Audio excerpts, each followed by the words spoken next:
Yun oh.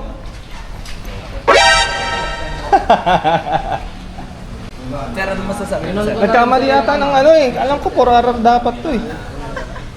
Tapos, display. Type 2 na. Ready track day na yun eh, kuya. Okay na yan.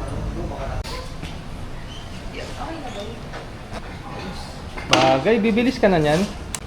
Bagay lang. Ay, Usapang bilis. Ay, sige. Ah, nag-craps ka agad. Ang laki. Halo na sa'yo, ang laki. Tsaka.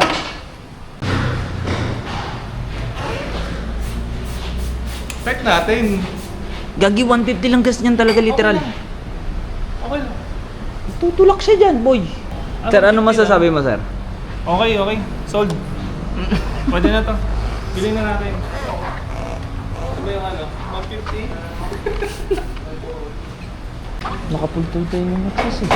Oh? Ayun oh. Ay, oo. Boss, kakabit na namin ngayon eh. Ayun, puta. Kasi baka maasar siya ng e-bike eh. Pwede ba yun? Oo, pwede yun. Ayos. Ganda ako sa pasilip mo.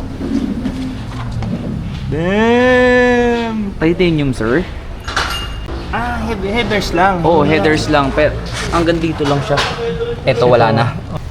Sir, ano masasabi mo, sir? 3D moto. Solid. Solid. Sana bumilis na siya. Yung motor. Ayun. Yung motor yung bumilis siya.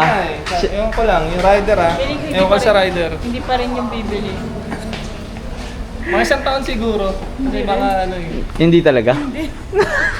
Okay na yun. Okay. Yun din gusto ko eh. Panira to ah. Parang may roller eh. Lagi mo dito pre. Para kay Tuyan yun eh. Videoan natin kasi habang malinis pa. Medyo tamad yung may-ari na ito eh. Ay, oo. Yung tama na maglinis. Oo. Magiging dark green to eh. Katagalan. Yeah! Bomba ya, bomba!